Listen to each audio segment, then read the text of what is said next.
आप सभी को नमस्कार। मित्रों, रविवारता की ओर से कुछ एक कार्यक्रम बीच-बीच में आयोजित हो रहे हैं। आप उन कार्यक्रमों को पसंद कर रहे हैं, यह जानकर हमें बड़ा अच्छा लगता है। रविवारता की ओर से ही जो एक महत्वपूर्ण कार्यक्रम श्रृंखला आयोजित की जा रही है, पाक्षिक, वह है कविता का पक्ष। और इसकी संकल्पना कुछ इस तरह की है, जो हमने बीच-बीच में यह बात कही भी है कि यह हर महीने के दूसरे और चौथे रविवार को प्रसारित होता है। तो कविता का पक्ष में हम लोग इन दिनों अशोक वाजपेयी जी को सुन रहे हैं और किस तरह से कविता हमसे अभिन्न है, किस तरह से कविता हमारी सांसों में दर्ज है। तमाम उदाहरणों से वे इस बात को रखते चले आ रहे हैं। यह श्रृंखला महत्वपूर्ण तो है ही हम सभी के लिए, क्योंकि कहीं न कहीं यह एक वर्कशॉप का भी काम कर रही है। सुदीर्घ है, सुदीर्घ है, तो कई बार लोग इसे एक गारंटेड भी लेकर चलते हैं। उसमें कोई बुराई नहीं है। लोगों को मालूम है कि यह कड़ी कब प्रसारित होगी, तो कई लोग अपनी सुविधानुसार इसे देखते हैं, बाद में भी देखते हैं। बहरहाल आज कविता का पक्ष की 10वीं कड़ी है। हम दहाई में प्रवेश कर रहे हैं। 2 अंक आस-पास बैठे हुए हैं, जैसे 2 व्यक्ति हों। और आज की इस 10वीं कड़ी में हम अशोक वाजपेयी जी को सुनेंगे, जो प्रेम और कविता की बात करेंगे। स्वयं उनके यहाँ अच्छी खासी संख्या में और कई अछूते अनकहे बिंबों के साथ प्रेम कविताएं उपस्थित हैं, मौजूद हैं। तो इस 10वीं कड़ी में जैसे ये 2 अंक स्त्री पुरुष हों, आपस में बैठे हों, बतिया रहे हों। तो आज की इस कड़ी में हम प्रेम की कविता में किस तरह अभिव्यक्ति होती रही है, उसकी अलग-अलग व्याख्याएं हैं, अलग-अलग संदर्भ हैं। उसमें भक्ति भी है, वात्सल्य भी है, श्रृंगार भी है, मगर खास तौर से स्त्री पुरुष संबंधों में श्रृंगार का, मनुहार का, उलाहनों का, छेड़छाड़ का, कुछ अंतरंग दृश्यों का, और उसके बहाने पूरी सृष्टि को व्यक्त करने का जो प्रयास है, वह बहुत ही उल्लेखनीय है। तो इन सब पर अशोक वाजपेयी जी नजर दौड़ाते हैं और अपनी बात रखते हैं। मित्रों, हमें आज ही वरिष्ठ कवि, आलोचक हरीश चंद्र पांडे जी की एक बेहद अच्छी प्रतिक्रिया प्राप्त हुई है। लगभग 2.5 पृष्ठों में वे कविता का पक्ष पर अपनी राय रखते हैं, मगर आज हम उसे यहाँ पर नहीं रख रहे। हमने उनसे अनुरोध किया है कि वे इसे वीडियो के रूप में अगर हमें भेज दें, तो अगली कड़ी में हम उसे दिखलाना चाहेंगे। कहीं-कहीं कुछ ड्राफ्ट, कहीं-कहीं जो ड्राफ्ट है उसमें संशोधन भी हुए हैं, तो हम चाहते हैं कि वह प्रतिक्रिया पूरी तरह से मुकम्मल हो जाए, उसके बाद आप तक आए। कहने का आशय यह है, या इस संदर्भ को उठाने का आशय यह है कि जिस तरह से आप सभी लोग अपनी राय दे रहे हैं, हर पीढ़ी के लोग और अलग-अलग अनुशासनों के लोग इन कड़ियों को देख रहे हैं, सचमुच अच्छा लगता है। यह यह जो सुदीर्घ आयोजन है, यह कहीं न कहीं इसके पीछे का जो प्रयास है, वह अ, जो है सिद्ध होता है, वह प्रयास अपनी सार्थकता को प्राप्त करता है। कुछ और बातें करूँगा, मगर पहले हम सीधे अशोक वाजपेयी जी के पास चलते हैं और इस विषय पर उनसे उनकी राय जानते हैं कि प्रेम और कविता खास तौर। नमस्कार। जी, नमस्कार, स्वागत।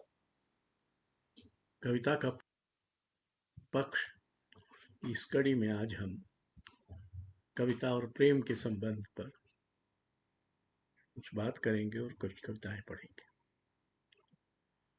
जो लोग इसको लगातार सुन रहे हैं उनका बहुत आभार। जो नए लोग इस बार आएंगे उनका स्वागत। जो लोग ऊब कर छोड़ चुके हैं उनका फिर भी धन्यवाद।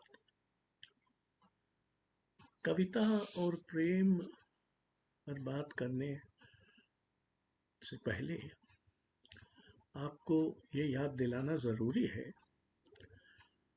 कि कविता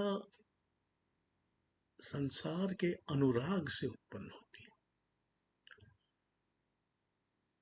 एक अर्थ में तो कविता भाषा के साथ खेल करती है, और ये जो अनुराग है, ये संसार को जस का तस स्वीकार करना या यथास्थिति का समर्थन नहीं है। कविता दुनिया को बदलना या बेहतर करना चाहती है, तो इसीलिए कि वो संसार से प्रेम करती है। और प्रेम कई तरह के हो सकते हैं। मानवीय संबंधों में निहित या प्रकट प्रेम, सामाजिक लक्ष्य से प्रेम, विचार से प्रेम, प्रकृति प्रेम, स्त्री पुरुष प्रेम। आज हम अपने को मुख्यतः स्त्री पुरुष प्रेम पर केंद्रित करेंगे। और कविता के जन्म के जो कई लोकप्रिय मिथक हैं, उनमें से एक तो हमारे यहाँ वाल्मीकि से संबंधित है, जिन्होंने मिथुन रथ क्रौच को बहेलिये द्वारा वध किए जाने पर क्षोभ और शोक व्यक्त किया था। और कहा जाता है कि उनको जो शोक हुआ उसी को उन्होंने श्लोक में बदल दिया। यानी कविता प्रेम और मृत्यु के इस विचित्र संयोग से घटित होना शुरू हुई। अब प्रेम की अपार और अदम्य संभावनाएं होती हैं। कठिन से कठिन, असह्य और भयानक कुसमय में भी प्रेम संभव है। विषमता, अत्याचार, अन्याय और गुलामी के समय में भी प्रेम होता है। ये मही वीर विहीन हो सकती है, पर प्रेम विहीन कभी नहीं होती। लव जिहाद और घृणा, झूठ और झांसों के वर्तमान समय में भी प्रेम संभव है। जैसे भाषा, वैसे ही प्रेम मनुष्य का एकमात्र संभव अनंत है। और प्रेम और मृत्यु ये मनुष्य के सबसे गहरे अनुभवों के दो ध्रुवांत हैं। प्रेम में परम उपस्थिति है, और मृत्यु में परम अनुपस्थिति।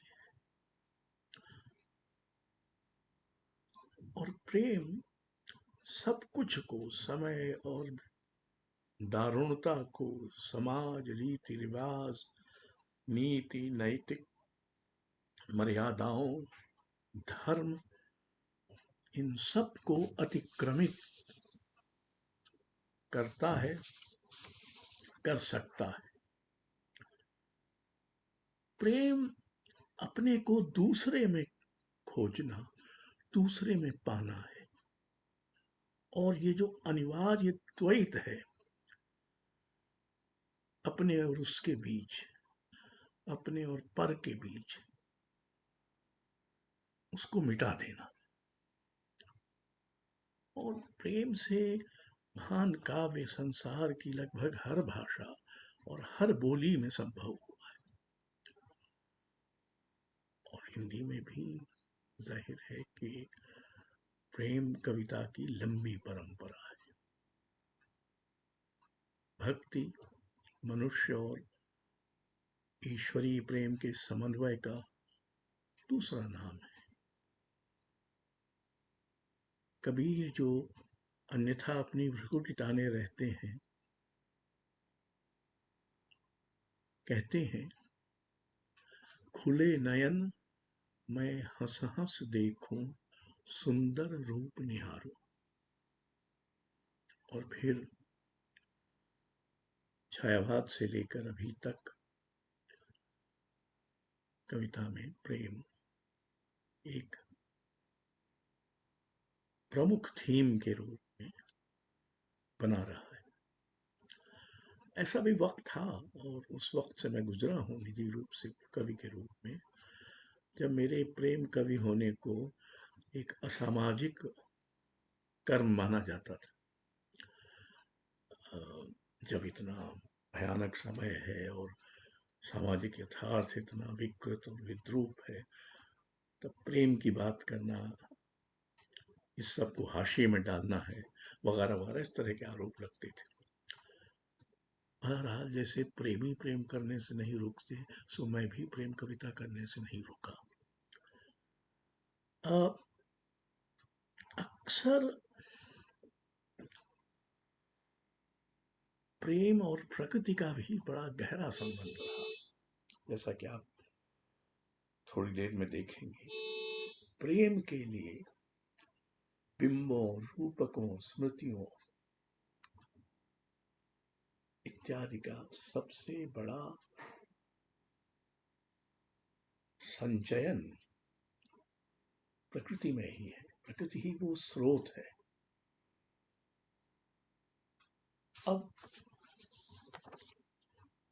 मैं पुरानी कविता में नहीं जाऊंगा, पर घनानंद की एक प्रसिद्ध कविता है, अति सूधो स्नेह को मारक है, जहां नेकु सयानप बांक नहीं,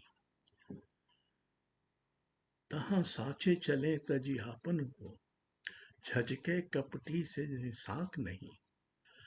घनानंद प्यारे सुजान सुनो, यहाँ एक थे दूसरी आंख नहीं। तुम कौन धो पाठी पढ़े हो कहो, मन लेहू पे देहू छटाक नहीं। तो यहाँ एक शिकायत है, शिकवा शिकायत प्रेम कविता का एक लगभग अनिवार्य पक्ष रहा है। प्रेमी को शिकायत होती है, प्रेमिका को शिकायत होती है। और मैंने कहा था कि अक्सर प्रेम जो है वो लोक लाज या के तथाकथित मर्यादाओं का अतिक्रमण करता है। तो मैथिली क्षणगुप्त की दो पंक्तियां देखिए, रह गई गोपियां अवश्य आज, हरि गए आ गई लोक लाज। तो हरि जब चले गए, यानी प्रेमी जब चला गया, तब लोक लाज आ गई।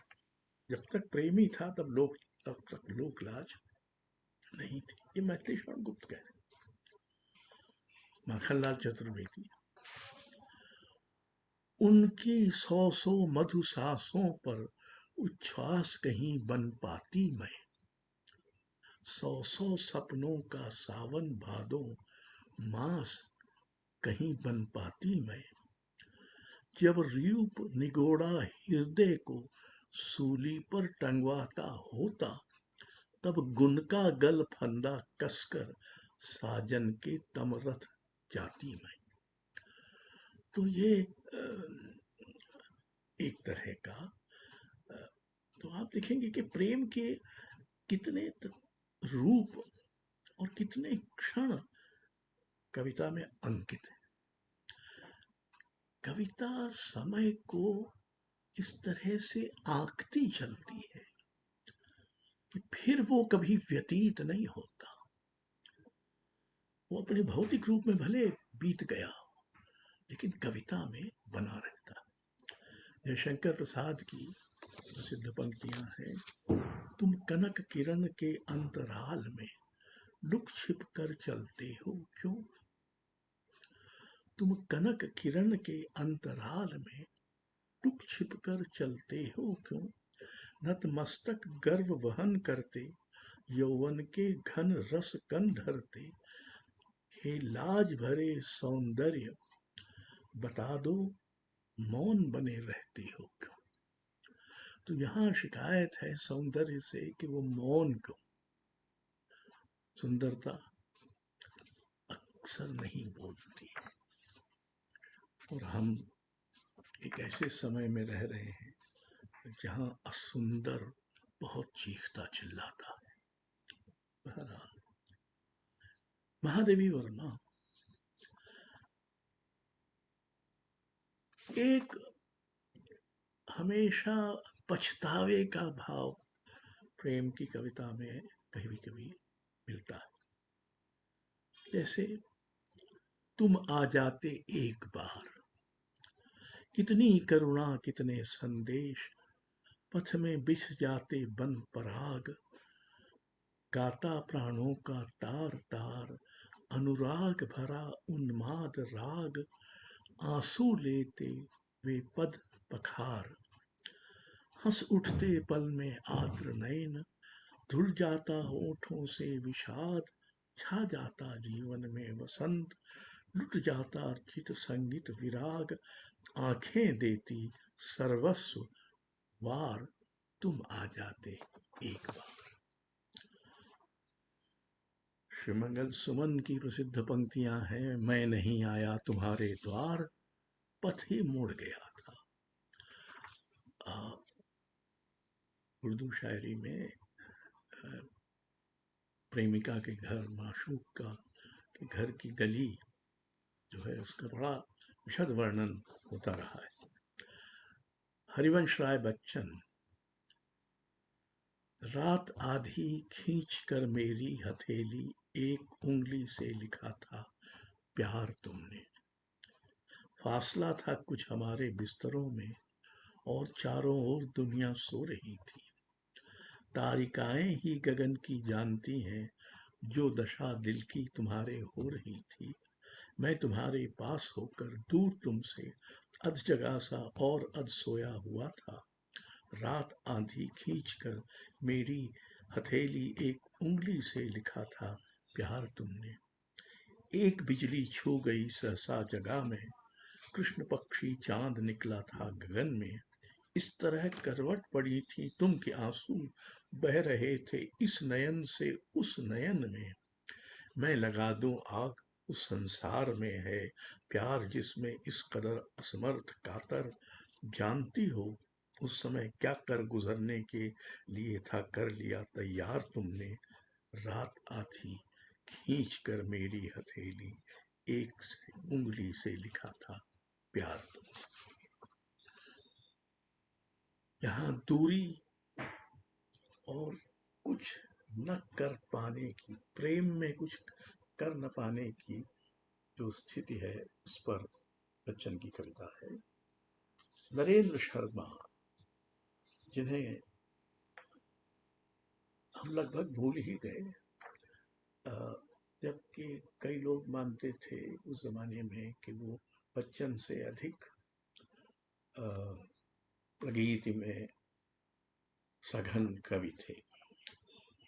उनकी कविता का अंश है, क्या मुझे पहचान लोगे, मिल गए उस जन्म में संयोगवश यदि, क्या मुझे पहचान लोगे, चौंक कर चंचल मृगी सी धर तुरत दो चार पल पग, कहो प्रिय क्या देखते ही खोल गृहपट आ मिलोगी, खुली लट होगी तुम्हारी झूमती मुख चूमती सी, कहो प्रिय क्या आ ललक कर पुलक आंगलिंगन भरोगी, कहो क्या इस जन्म की सब लोक लज्जा प्राण मेरे हित वहां तुम त्याग दोगी।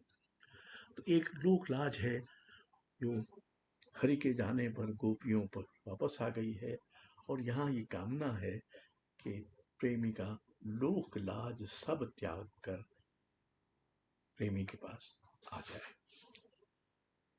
केदारनाथ अग्रवाल वो एकमात्र ऐसे कवि हैं जिन्होंने, संभवतः एकमात्र, जिन्होंने अपनी पत्नी पर भी बहुत सुंदर प्रेम कविताएं लिखी हैं। आमतौर पर कवि अपनी प्रेमिकाओं पर तो लिखते हैं, पत्नी पर बहुत ही कम लिखते हैं। पर केदारनाथ अग्रवाल का ये गीत है जो, माझी न बजाओ बंसी मेरा मन डोलता जैसे जल डोलता, जल का जहाज जैसे पल पल डोलता, माझी न बजाओ मेरी बंसी, माझी न बजाओ बंसी मेरा मन प्रण टूटता, मेरा प्रण टूटता जैसे तृण टूटता, तृण का निवास जैसे वन वन टूटता, माझी न बजाओ बंशी मेरा तन झूमता, मेरा तन झूमता है तेरा तन झूमता, मेरा तन तेरा तन एक बन झूमता। अब इस कविता की जो इंद्रियता है, और इसमें जो माझी की नाव चलाते हुए एक तरह से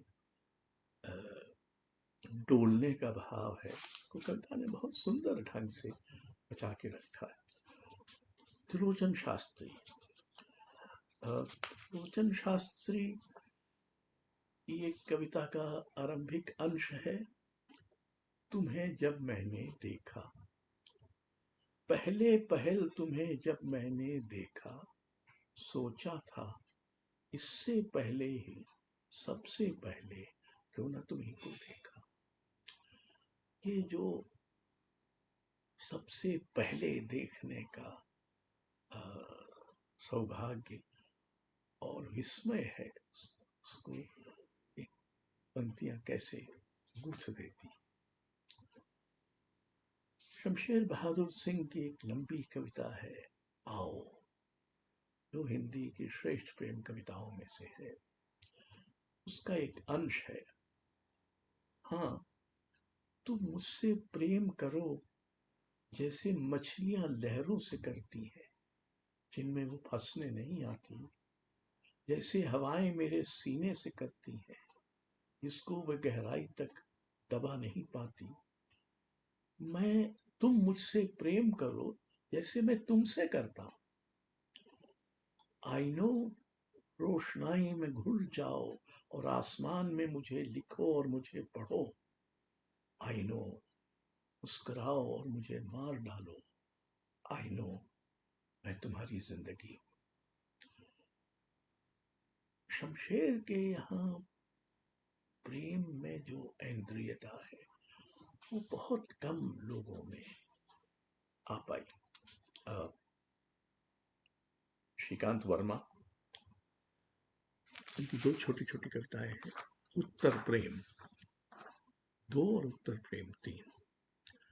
चंद्रमुखी फूल की पंखुड़ियों पर दबे हुए अजनबी अंधेरे पर बूंदें कुछ ओस की, सारी पृथ्वी पर एक कविता लिखी जा रही है संतोष की।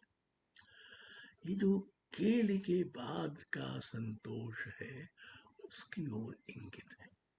और उत्तर प्रेम 3, आंधी में अपनी जगहों से उखड़ पड़े हैं 2 महुए के पेड़ लिपट कर सुख के मूर्छित तट पर। ये भी केली का एक उत्तर बिंब है। केली बहुत दिलचस्प और बहुत जरूरी हिस्सा होता है प्रेम कविता का। कमलेश की कविता का एक अंश है, कविता है देवप्रिया। तुम्हें खोजता हूं नदियों में, कछुओं मगरमच्छों के शोरगुल में। मैं तुम्हें खोजता हूं आज पहाड़ियों की आवाज के बीच, सरपतों कुशों वन घासों के बीच, जिनसे छिलकर बकरियों की जीभें सांपों की तरह दो मुही होती जा रही। बकरियां लपलपा रही, खून टपकती जीभें कब्रिस्तान में उगे हुए सरपतों के बीच। मैं तुम्हें खोजता हूँ कब्रिस्तान में, जहाँ यूनानी गाथाओं के देवता अपने कपड़े टांग चले गए हैं। आज चरवाहे कब्रों में जाकर सो गए हैं। बकरियां मिमिया रही हैं, क्योंकि संभावित बकरों के अंडकोश पत्थरों से धुन दिए गए। अब इस कविता के जो बिंब हैं कहां कहां से आ रहे हैं? पशुओं से, यूनानी गाथाओं के देवता, कब्रगाह में चरवाहे और बकरी बकरियां वगैरह। तो कविता में प्रेम का जब संधान होता है तो वो कहां कहां जाता है, जा सकता है, ये कवि की कल्पना पर निर्भर करता है। बहुत सारी कविता, प्रेम कविता विशेषकर, कल्पना से जन्म लेती है, स्मृति से जन्म लेती है और संभावना से जन्म लेती है। जितेंद्र कुमार की, और यहाँ जो आरंभ में मैंने कहा था कि कविता में प्रेम और मृत्यु दो परम अनुभव है। आओ, मैं कब से तुम्हारी बाट में खड़ी हूं, मृत्यु का द्वार प्रेम के नजदीक ही तो खुलता है। अब ये स्पष्ट नहीं है कि कौन खड़ा है, पर ये बिल्कुल स्पष्ट बिंब है कि मृत्यु का द्वार प्रेम के नजदीक ही तो खुलता है। रघुवीर सहाय ने कुछ अद्भुत प्रेम कविताएं लिखी। मैंने एक छोटी कविता चुनी, जब मैं तुम्हारी दया अंगीकार करता हूं, किस तरह मन इतना अकेला हो जाता है। सारे संसार की मेरी वह चेतना निश्चय ही तुम में लीन हो जाती होगी। तुम क्या करती हो उसका मेरी लाडली, अपनी व्यथा के संकोच से मुक्त होकर जब मैं तुम्हें प्यार करता हूं। प्रेमी और कवि दोनों को ये ठीक ठीक पता नहीं होता कि वो क्या करती है जब वे उसे प्यार करते हैं। ये अटकल लगाना प्रेम का एक बड़ा काम है, यानी प्रेम में एक बड़ा काम। ऋतुराज कविता का शीर्षक है, एक लड़की अपने अधेड़ प्रेमी को आश्वस्त करती है। अब जाहिर है कि ये प्रेमी उससे उम्र में काफी बड़ा है, अधेड़ है, और ये लड़की शायद युवा है। तुम्हारी धुंधली जलती आंखों में पीछे लौट नहीं सकने की मजबूरी है, पर आओ मैं तुम्हें ठंडे पानी की तरंगों में उछलती मछली दूं। छज्जे पर खड़े होकर देखती हूँ आकाश वो रंग बिरंगा, तुम भूल जाओ सफेद पके बालों का सेई के कांटों जैसा छितरा जाना। मैं तुम्हें घर छोड़ सकने के लिए कुछ सच दूंगी कि अभी तुम भी हो मेरे जैसे। एक अधेड़ के लिए भूल गई हूँ कच्ची जामुने, भूल गई हूँ पिछले दिनों के जड़ टूटे लंबे लेटे खजूर, मैं अपनी बाहों में तुम्हें झुलाकर आजाद कर दूंगी आवागमन के चक्कर से। तो याद होगा कि कबीर के यहाँ आवागमन से मुक्त होने का भाव है। बहुरे हम काहे को आवेंगे, हम फिर से क्यों लौटेंगे। और यहाँ वहाँ तो एक आध्यात्मिक प्रेम है जो आवागमन से मुक्त देगा। यहाँ तो शुद्ध भौतिक उत्कट प्रेम है, लेकिन वो भी आवागमन से चक्कर से आजाद कर देगा। ऐसी कम से कम इस लड़की को आश्वस्ति है। लेकिन ये कौन हड्डियों की माला गले में लटकाए, गुस्से लाल आंखें निकाले झपटने को है मुझ पर। टूटता है सांस और तुम कुछ नहीं बोलते। ये घसीटती है तुम्हें खिड़की से, नोच डालती है तुम्हारे जवा कुसुम, तुम्हारी आंखों से हर सिंगार क्षण में जाते सूख जाते। तो प्रेम सिर्फ कोमलता और बहुत फूल खिले हैं यही नहीं है, उसमें ये सब भी है। और यहाँ एक दूसरा है कि जहाँ प्रेमी अपनी प्रेमिका को बचाने के लिए कोई उद्यम नहीं कर रहा। विनोद कुमार शुक्ल। दूरी के बंद दरवाजे के सामने, दूरी के बंद दरवाजे के सामने उसे पुकारता हूं, नहीं हो क्या हमेशा की तरह, नहीं हो क्या। उसने पहले भी कहा था, हो क्या कहकर मैं क्यों नहीं पुकारता। दरवाजा खोलकर यही फिर कहा। विनोद कुमार अपनी सुपरिचित शैली में खेल कर रहे हैं, नहीं हो या कि हो। तो ये सिर्फ एक प्रेमाभिव्यक्ति भर नहीं है, यह पुकार का एक तरीका भर नहीं है, कहीं ना कहीं एक अस्थिमूलक अभिव्यक्ति भी है कि प्यार में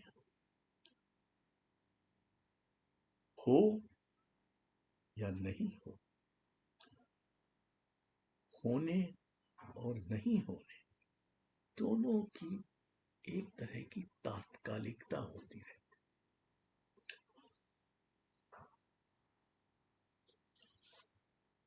अंकलेश डबराल की कविता का अंश है, कोहरे क्या तुम कुछ छटोगे ताकि मुझे दिख सके तुमसे ढका हुआ मेरा पहाड़।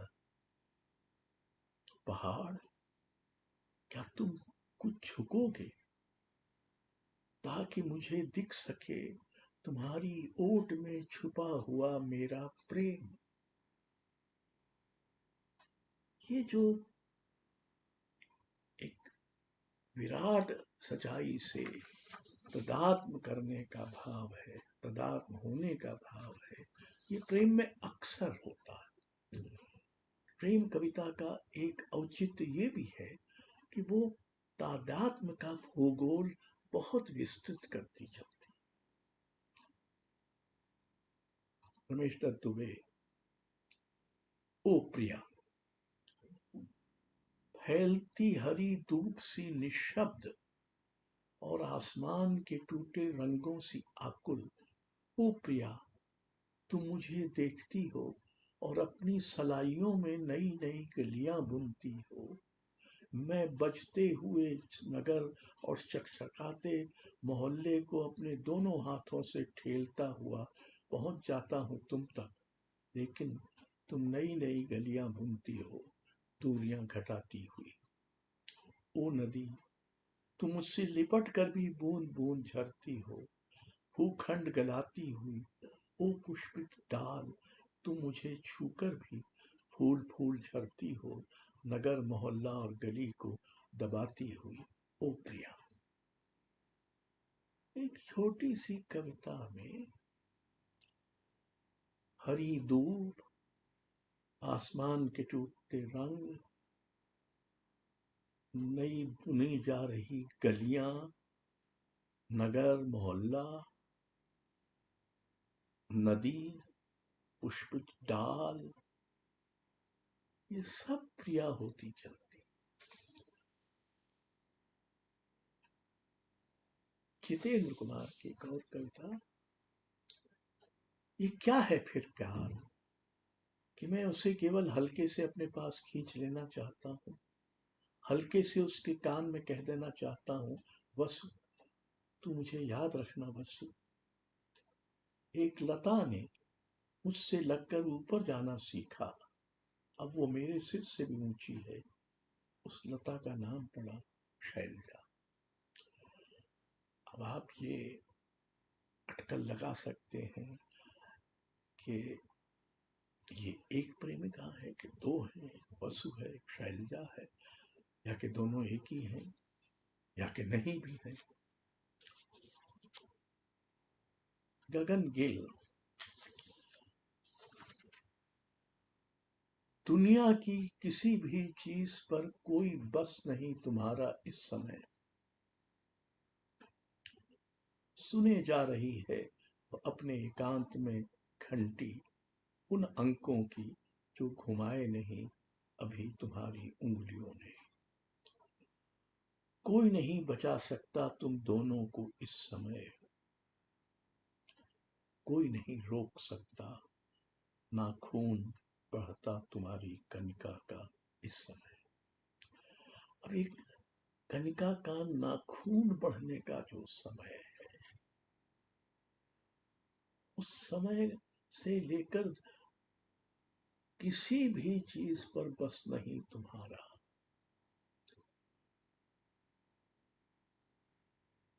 छोटी छोटी चीजों से हमारा जीवन और हमारा प्रेम हमेशा बिंधा रहता है।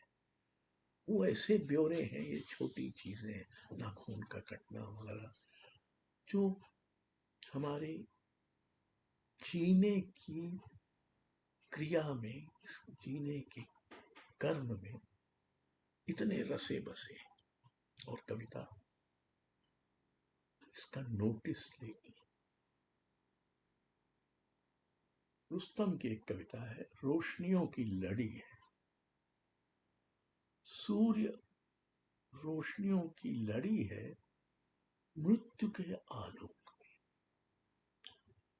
कितने चंद्र गिरने को हैं रात के नक्षत्र से, तुम पांव रखोगी पुल पर जिसे मैंने पानी से बनाया है, एक स्वप्न की कगार से मैं देखूंगा। आप कह सकते हैं कि इस कविता का यथार्थ घोर अयथार्थ से उपजा है, और प्रेम का यथार्थ बहुधा अयथार्थ से ही उपजता और पोषण पाता। उदयन वाजपेयी की एक कविता है, वह उसकी सिरहती देह में बोता जाता है अनेक स्पर्श, अपनी ही आभा की झील में डूब रहा है चाकू सा पैना चंद्रमा। वो अंधेरे कमरे में चुपचाप उठकर खोजती है, कहीं गिर गया वह कनफूल। कनिका नाखून कतरा जाना, अंधेरे में कनफूल खोजना, या सूर्य को रोशनियों की एक लड़ी के रूप में देखना, ये सब प्रेम में डूबे हुए कवियों का कर्म है। असद जैदी के, तुम जो हमेशा दूसरी औरतों में छुपी रही हो, मैं तुमसे संबोधित, तुम जो देर से बात कर रही किसी स्त्री के गले में गले से सहसा दो वाक्य बोल जाती हो। तुम जो कभी दूसरों की आंखों से, दूसरी पोशाकों से अचानक झांकने लगती हो, क्या सचमुच नहीं जानती कौन आया है? मैं किन किन से बोल रहा हूं तुम्हारे बोलने के बहाने, कि मैं तुमसे बोलता था, किसी से भी बात करते हो। तुम जो हमेशा तमाम औरतों में दिखती रही हो, मैं तुमसे संबोधित। ये एक और पक्ष है जहां दूसरे उस एक के ही कई बहाने हैं, कई रूप हैं, कई छिपाव हैं, या कई ओटे, लक्ष्य वही एक है। ज्ञानेन्द्र पति की एक दिलचस्प कविता है। इस महावन में फिर भी एक गौरैये की जगह खाली है। एक छोटी चिड़िया से एक नन्ही पत्ती से सुमनी डाली है। महानगर के महाट्टहास में एक हंसी कम है। विराट धक धक में एक धड़कन कम है। कोरस में एक कंठ कम है। तलुए तुम्हारे दो तलुए जितनी जगह लेते हैं, उतनी जगह खाली है। वहीं उगी है घास, जहां छुई है ओस, वहां किसी ने निगाह तक नहीं डाली। अक्सर प्रेम में कविता उन खाली जगहों को शिनाख्त करती है जहां न होने से ही होना प्रतीत होता है। इधर बहुत सारी स्त्री कवियों ने प्रेम कविताएं लिखी हैं, बहुत बेबाक, बेधड़क, निसंकोच। और ये हिंदी में प्रेम कविता का अद्भुत और कई मानों में अभूतपूर्व विस्तार है। उनमें से दो चार देखिए। बाबूशाह कोहली कविता का एक अंश है। ब्याह टूट भी जाए तो वो बूढ़ा समंदर बेघर नहीं करेगा मेरी कविता को। बूंद बूंद अक्षरों के जल से भरता रहे।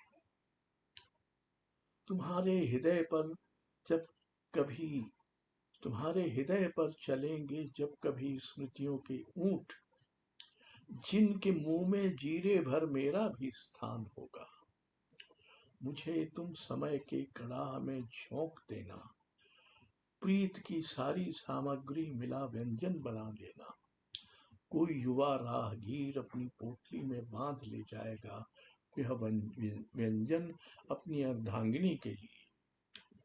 उस मुसाफिर के बच्चे जब बनाया करेंगे कच्चे खरौंदे हल्की नम रेत पर, मैं लहरों का रुख मोड़ दूं। अब ये प्रेम में अपने को पूरी तरह से नष्ट करने और फिर भी किसी न किसी रूप में पुनर्जीवित होने की कविता है, और चीजों के अलावा। और ये पुनर्जीवन प्रेम कविता में आता रहता है।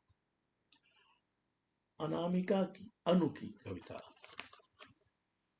कांवर झील में प्रवासी पक्षी कम हो गए हैं। प्रेम की चाह अब भी बहुत बड़ी है, पर उसमें निर्मल जल और मीन ही नहीं, मौसम जो बदला है। अधनंगा, सुरखा, मजीठा, अरुण, चैंड सब गए लौट क्या अपने देश। जुते खेत पर पसरी चांदनी हो गई बदेश। कार्बोफुरान छींट मंगाया अतिथि सुजान। ये विचित्र देश अतिदेवो भव का कौन कर रहा है अब तक निर्लज्ज काम। सलीम चिड़ियों के बारे में कितना जानते थे? तुम प्रेम के बारे में क्या जानते हो? बिहार का मास्को है बेगूसराय। मास्को में है, क्या कोई बेगूसराय?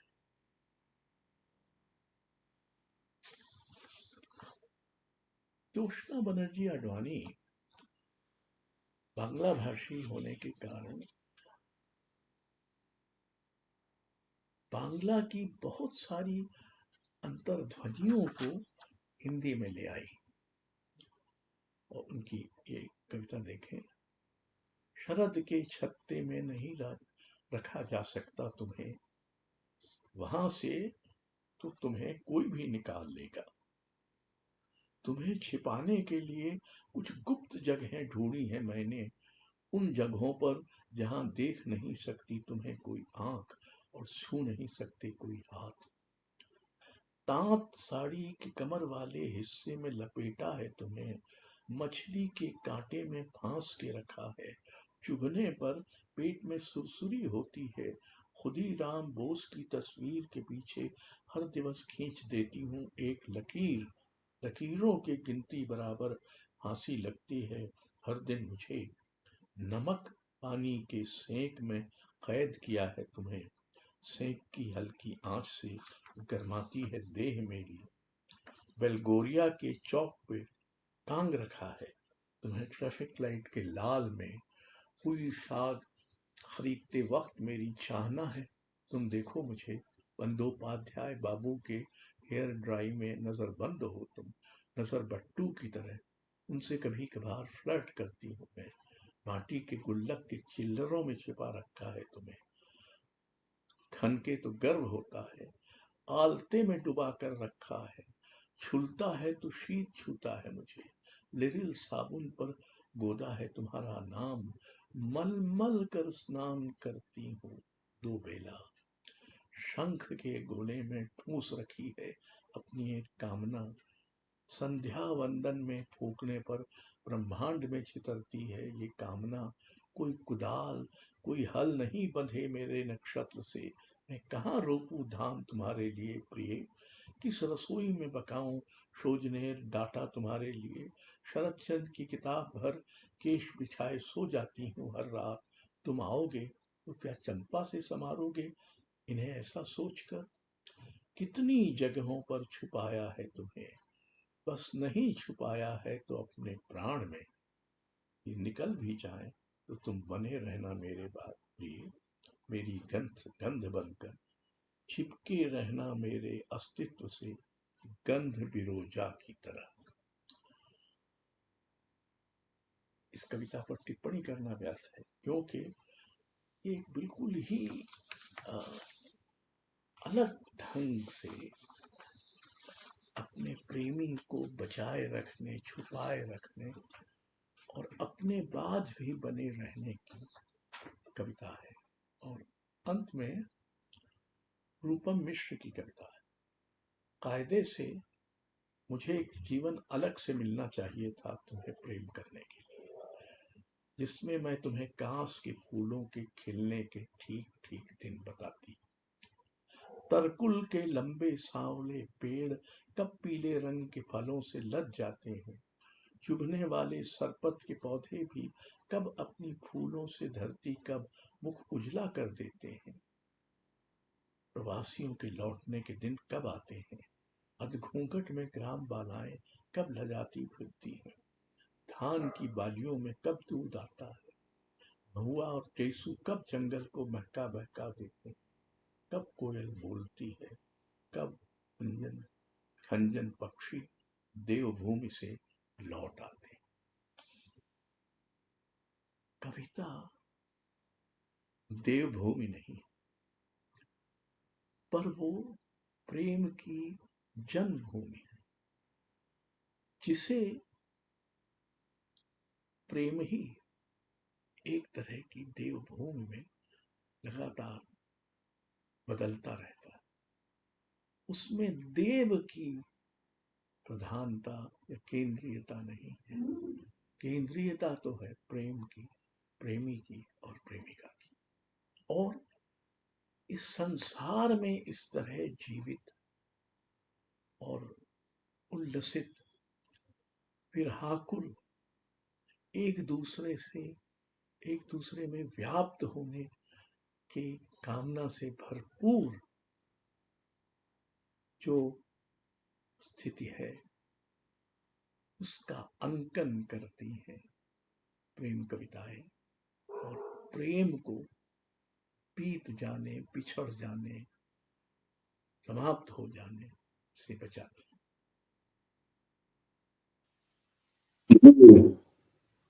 शुक्रिया अशोक जी इस वक्तव्य के लिए। और मित्रों, हमने आज जो है हमने आज प्रेम पर, स्त्री पुरुष संबंधों में विशेषकर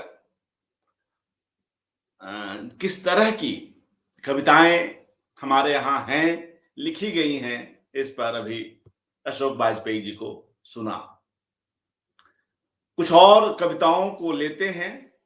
जैसा कि मेरी ओर से कुछ कोशिश होती है कि चूंकि यह विषय या इस श्रृंखला में उठाया गया कोई भी विषय इतना सुचिंतित है कि उस पर कई कई और कविताएं भी पढ़ने का मन करने लगता है। मैं कुछ कवियों की कविताएं यहाँ पर आज इस विषय पर पढ़ना चाहूंगा। उसमें एक कविता जो मुझे बहुत ही प्रिय है, अष्टभुजा शुक्ल जी की तुम्हारे लिए। यह भी प्रेम में किस तरह की हमारी भावाभिव्यक्ति होती है, इसको अलग ढंग से दर्शाती है। कई बिल्कुल ग्रामीण कस्बाई परिवेश के दृश्य भी यहाँ पर उभर कर आते हैं अष्टभुजा शुक्ल अपनी कविता तुम्हारे लिए में। इसमें पेड़ पौधों की जानकारी, खाद के रंग, कई ऐसी चीजें आई हैं। सुनाता हूं। 36 वर्ष में काटने लायक हो जाता है एक शीशम। 36 वर्ष में काटने लायक हो जाता है एक शीशम। 36 वर्ष की उम्र में भी मेरी भावुकता यथावत है तुम्हारे लिए। 4 वर्ष बाद लग जाएगा 40। 4 वर्ष बाद लग जाएगा 40। संभव है मेरी बेटी को भी पैदा हो जाए बेटी। संभव है मेरी बेटी को भी पैदा हो जाए बेटी। शीशम बन जाए मेज, कुर्सियां, पलंग, दरवाजे या ईंधन, फिर भी मेरी भावुकता यथावत रहेगी तुम्हारे लिए। कई बार हम भावुक होने से बचते हैं, भावुकता को अपनी कमजोरी मानते हैं। कवि यहीं से इस कविता को उठा रहा है। अष्टभुजा शुक्ल कहते हैं, फिर भी मेरी भावुकता यथावत रहेगी तुम्हारे लिए। और कविता उम्र के साथ यात्रा कर रही है। उम्र के अलग अलग पड़ाव पर क्या चीजें होंगी, मगर भावुकता बची रहेंगी। चीजें बदलेंगी मगर भावुकता यथावत रहेगी, प्रेम बचा रहेगा। यही इस कविता का सौंदर्य है। 50 वर्ष में संभव है हम तुम न घुसे किसी सिनेमा घर में। 50 वर्ष में संभव है हम तुम न घुसे किसी सिनेमा घर में। सुसुप्त हो जाएं हमारी उत्तेजनाएं, पक जाएं हमारे केश, हम लगने लगे अपने अपने बसंत काल के निगेटिव, फिर भी उज्जर यूरिया में छिपी हरियाली की तरह हम पड़े रहेंगे। फिर भी उज्जर यूरिया में छिपी हरियाली, क्योंकि खाद देने से पौधे जो हैं लहलहाते हैं, फलते फूलते हैं, तो उस उजले रंग में हरियाली कैसे छिपी हुई है। फिर भी उज्जर यूरिया में, अब हालांकि हम लोग ऑर्गेनिक खाद की भी बात करने लगे हैं और उसकी भी अपनी महत्ता है, फिर भी उज्जर यूरिया में छिपी हरियाली की तरह हम पड़े रहेंगे एक दूसरे के भीतर। 60 वर्ष में संभव है हम उठकर न दे सकें एक दूसरे को पानी, डूब जाए तुम्हारा सूरज, हमारा चंद्रमा, फिर भी मेरी भावुकता यथावत रहेगी तुम्हारे लिए। फिर भी मेरी भावुकता यथावत रहेगी तुम्हारे लिए। एक और कविता पढ़ता हूं, लेकिन वो लंबी है, वह लंबी है, लेकिन एक ऐसी कविता है कि उसका पाठ यहां पर होना चाहिए। मैं बात कर रहा हूं धर्मवीर भारती की एक कविता, गुनाह का दूसरा गीत।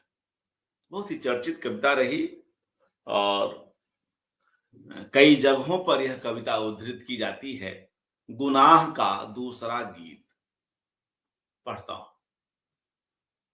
अगर मैंने किसी के होंठ के पाटल कभी चूमे, अगर मैंने किसी के नैन के बादल कभी चूमे, महज इससे किसी का प्यार मुझ पर पाप कैसे हो। महज इससे किसी का प्यार मुझ पर पाप कैसे हो। महज इससे किसी का स्वर्ग मुझ पर शाप कैसे हो।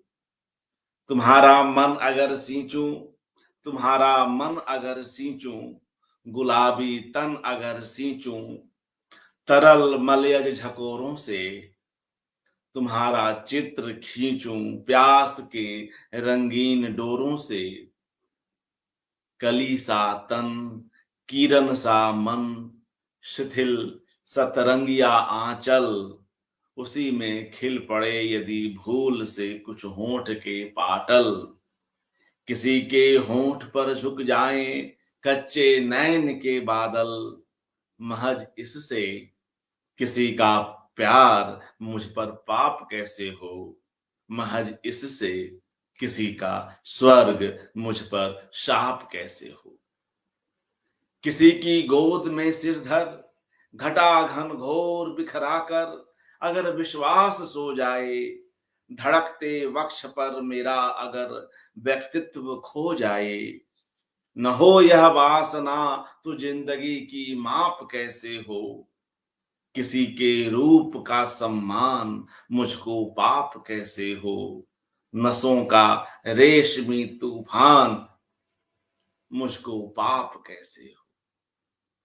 अगर मैंने किसी के होंठ के पाटल कभी चूमे,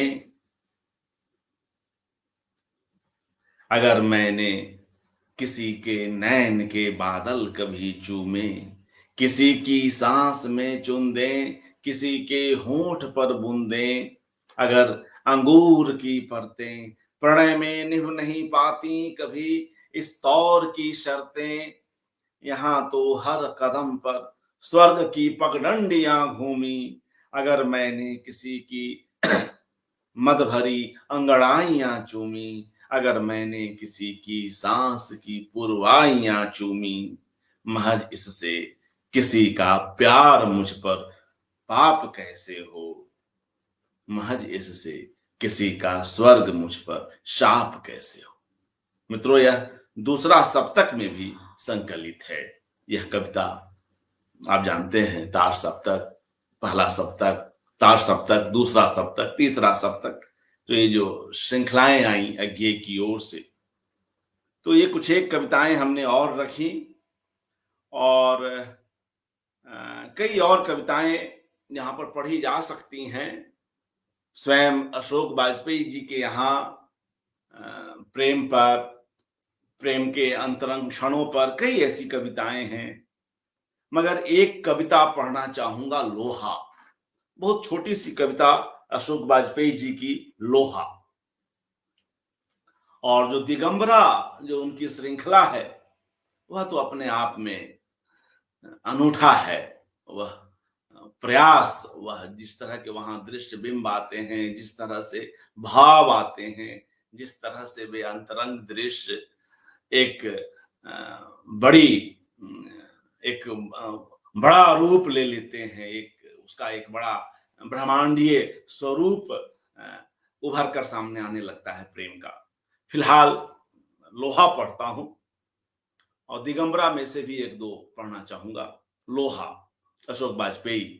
एक पतंग अनंत में, यह संग्रह 1974 1974 में प्रकाशित होता है। उस संग्रह की यह कविता है, लोहा।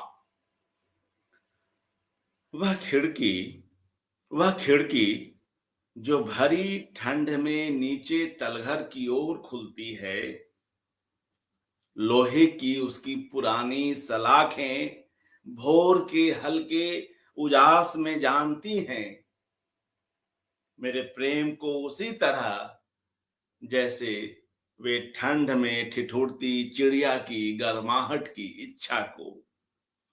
लोग जब सक्रिय और व्यस्त हों, लोग जब सक्रिय और व्यस्त हों, तब प्रेम मौसम के खिलाफ अविचलित लोहा है। तब प्रेम मौसम के खिलाफ अविचलित लोहा है। बहुत ही कम पंक्तियों में कितनी बड़ी बात कवि कहा जाता है कि लोग जब सक्रिय और व्यस्त हों, तब प्रेम मौसम के खिलाफ अविचलित लोहा है। मैं भी कुछ ऐसा ही लोहा ले रहा हूं, आप तक आवाज साफ साफ पहुंचे, इसलिए क्या एसी और क्या फैन दोनों को हमने बंद कर रखा है और पसीने से थोड़ी सी स्थिति बिगड़ गई है। जी, माफ करेंगे। अब हम लोग मित्रों अंतिम हिस्से में हैं कार्यक्रम के। तो दिगंबरा नाम से जो एक कविता श्रृंखला है, जिसमें 9 कविताएं हैं और अभी कुछ और संग्रह में ये कविताएं पढ़ी जा सकती हैं, तो मैं ऐसा करता हूं कि दिगंबरा की पहली कविता पढ़ता हूं और अंतिम 2 पढ़ता हूं। क्योंकि समय भी काफी हो गया है, तो बस ये 3 कविताएं पढ़कर हम विराम लेंगे। दिगंबरा, पहली, अशोक वाजपेयी। वह शिखा थी, वह शिखा थी, निष्कंप नहीं स्पंदित, कांपती हुई, किसी कातरता से नहीं, अपनी ही स्वयं प्रभा कामना से। वह नेत्रों में थी, गहरी और प्रज्वलित, सपनों की सी चमक लिए। वह ओठों पर चमक रही थी, जैसे छाप हो। वह निम्न नाभि थी, अपने उद्दाम अतिरेक में कसमसाती हुई। वह श्याम झाड़ी में छुपा आर्द्र कुसुम थी, अपने अंधेरे अंतरिक्ष में सुख के उज्जवल आलोक की प्रतीक्षा में।